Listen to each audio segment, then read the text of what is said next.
Saudara, Kementerian Sosial akan mengecek akreditasi semua panti asuhan di Indonesia imbas dari kasus pencabulan atau dugaan kekerasan seksual anak di sebuah panti asuhan Tangerang, Banten. Namun pemerintah diminta bertindak lebih cepat untuk mengatasi kasus dugaan kekerasan seksual di panti asuhan yang semestinya menjadi tempat perlindungan anak-anak yang tidak memiliki keluarga. Seperti apa mestinya pemerintah bertindak agar kasus serupa tidak lagi terulang? Kami akan membahasnya bersama dengan Komisioner Komisi Perlindungan Anak Indonesia (KPAI). Sudah ada Mbak Dian Sasmita. Selamat pagi, Mbak Dian. Selamat pagi, Mbak Adisti. Ya, Mbak Dian, KPAI ini kan sudah ke Pemkot Tangerang kemarin 8 Oktober. Dari catatan KPAI, seperti apa kasus ini solusinya dan bagaimana poin kritis dari KPAI sendiri? Baik, kasus ini jadi ada dua elemen yang perlu kita perhatikan. Yang pertama terkait kasus hukumnya itu sendiri. Kita harus memastikan bahwa proses ini berjalan dengan optimal. Undang-undang TPKS, Undang-undang Perlindungan Anak harus digunakan supaya pelaku dapat dijerat dengan pidana yang maksimal. Kemudian di dalam proses hukum itu juga perlu dipastikan hak-hak korban, di sini para anak, itu juga harus dipenuhi dengan cepat. Tadi saya sepakat sekali, proses ini pemenuhan hak ini harus cepat. Kita sudah ada peraturan pemerintah terkait dengan perlindungan khusus anak, bagaimana memperlakukan anak-anak yang berhadapan dengan hukum ini. Selain prosesnya atau pemenuhan hak korbannya cepat, juga mereka punya hak atas bantuan sosial ketika memang itu dibutuhkan. Jadi semua harus bergerak. Hak-hak korban tidak hanya ketika rehabilitasi psikis, fisik, sosial anak, tapi juga bagaimana memastikan keluarganya, kemudian juga bantuan hukum, ini sangat banyak sekali.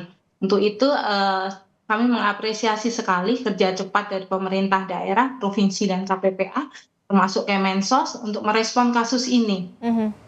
Kemudian yang kedua terkait dengan kebijakan pengasuhan alternatif ini, panti-panti ini.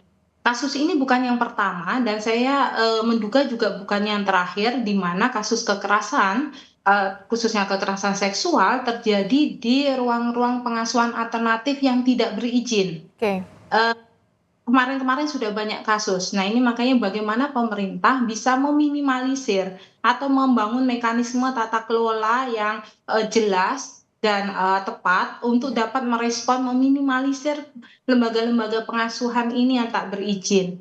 Jangan sampai berkilah, karena tidak berizin kemudian tidak masuk dalam pengawasan kami. Sebaiknya semua lembaga pengasuhan harus diawasi oleh pemerintah. Oke, tentu saya mendengar berita ini miris, sedih, dan juga kecewa begitu ya.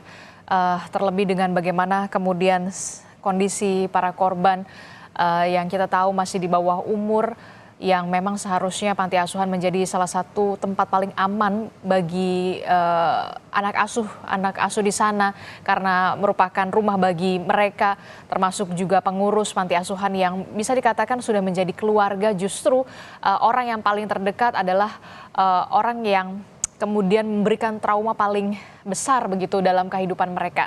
Pendampingan semacam apa yang perlu dilakukan segera dengan cepat oleh pemerintah, baik itu pemerintah kota maupun pemerintah pusat terhadap anak-anak yang masih di bawah umur ini yang menjadi korban.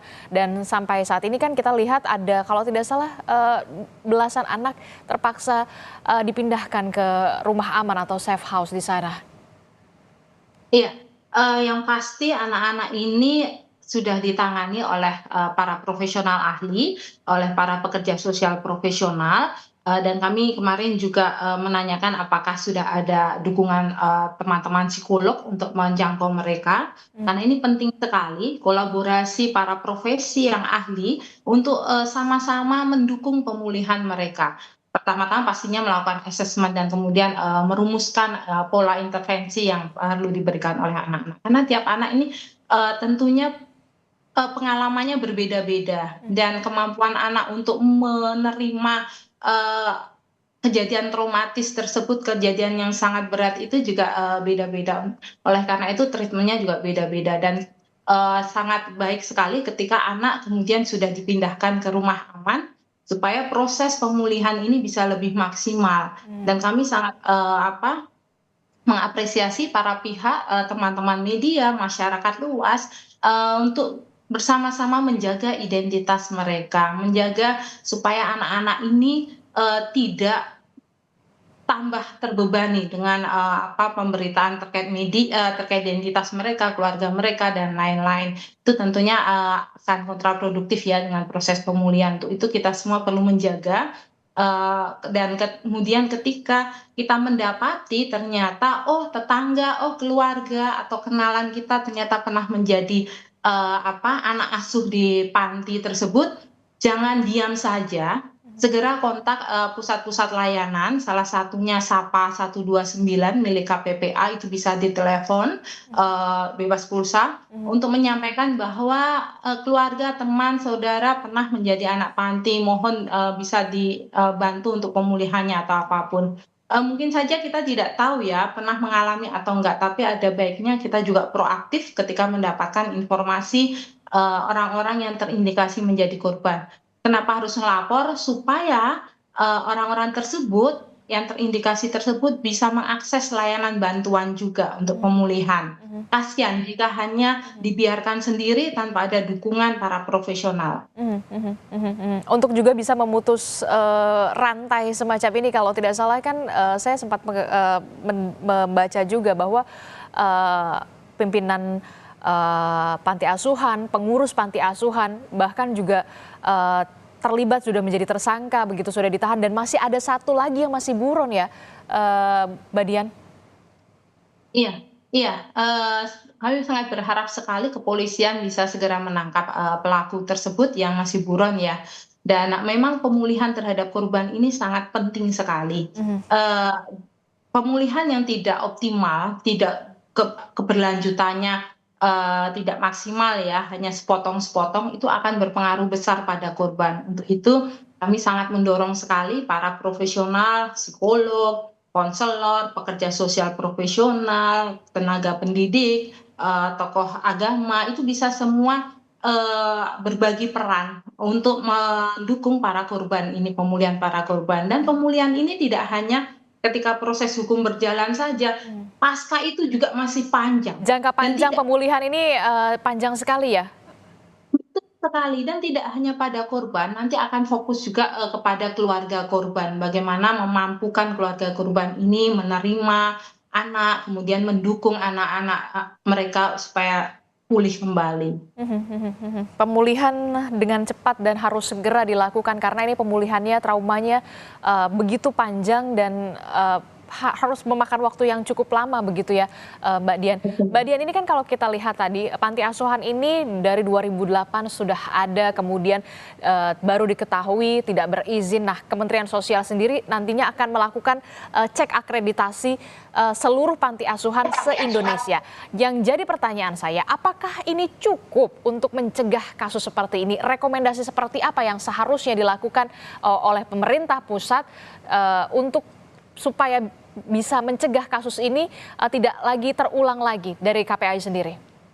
Iya, kalau dari sisi kelembagaan mengecek akreditasi, sudah sangat tepat, namun juga tidak hanya terbatas pada, lembaga-lembaga yang sudah memproses atau mengajukan izin kepada dinas sosial ya. Namun juga perlu proaktif, melibatkan pemerintah daerah ya, hingga tingkat kelurahan atau desa untuk mengecek apakah di lingkungan mereka ada tempat-tempat yang menampung atau menjadi atau menyelenggarakan pengasuhan alternatif kepada anak. Mhm. Ini perlu dicek secara proaktif, apakah benar-benar sudah, badan hukum atau kemudian sudah berizin di Kementerian Sosial dan sebagainya. Mhm. Setelah itu perlu sekali memastikan para pengasuh, para pengelola lembaga pengasuhan ini juga mendapatkan pelatihan, pelatihan secara khusus ya terkait dengan hak-hak anak dan perlu dipastikan mereka juga mempunyai protokol perlindungan anak atau Mhm. safeguarding supaya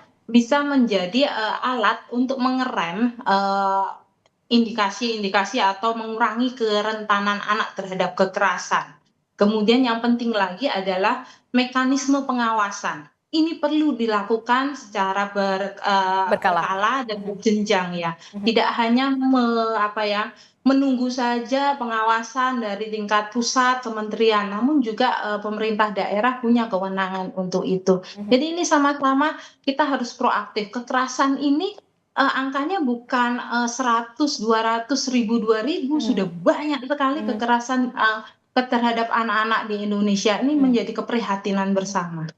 Oke, terakhir, Mbak Dian, kan kalau kita lihat kan, fakir miskin dan juga anak-anak terlantar ini menjadi tanggungan dari negara. Pemerintah harus hadir di sini. Iya, hadirnya pemerintah untuk menjangkau mereka dengan banyak, program ya. Salah satunya sebenarnya lewat, bisa pendidikan, memberikan beasiswa-beasiswa. Namun pada kasus ini, banyak orang tua yang kurang mampu secara ekonomi, kemudian berharap anaknya bisa keluar dari penderitaan atau dari beban, keluarga, kemudian datang orang-orang baik yang, punya apa ya, niat awal baik untuk membantu mereka menyekolahkan anak, namun ternyata ujungnya malah anak-anak mereka jadi korban. Mhm, Ini kan, ini apa ya, pola-pola seperti ini beberapa kali ada di kasus-kasus yang lalu juga ada catatan KPAI, kami juga menerima, beberapa kasus demikian. mhm, Nah, ini harapannya pemerintah ada kebijakan khusus terkait dengan, pemberian bantuan atau, jadi gini, Indonesia ini kan termasuk, masyarakatnya sangat dermawan sekali. betul. Jangan sampai kedermawanan kita semua yang baik ini disalahartikan atau Kan? disalahgunakan oleh oknum-oknum Ah, yang punya niat jelek. mhm, Nah, ini pemerintah perlu hadir untuk mhm, mengatur atau mengelola, supaya bantuan-bantuan dari para dermawan ini tidak disalahartikan mhm, oleh orang-orang, mhm. seperti kasus di Tangerang ini. Mhm, dan tepat sasaran ya, dan pemerintah benar-benar harus Betul. hadir dan juga pemerintah harus benar-benar menangani kasus ini, secara serius, jangan sampai, kemudian kita menjadi bangsa yang cepat lupa begitu ketika ada permasalahan kasus yang semacam ini kemudian, bisa begitu cepat tapi kemudian keesokan harinya lupa begitu saja. Terima kasih, Mbak Dian telah bergabung bersama kami dari KPAI, terima kasih, selamat pagi, assalamualaikum, sehat selalu Mbak Dian.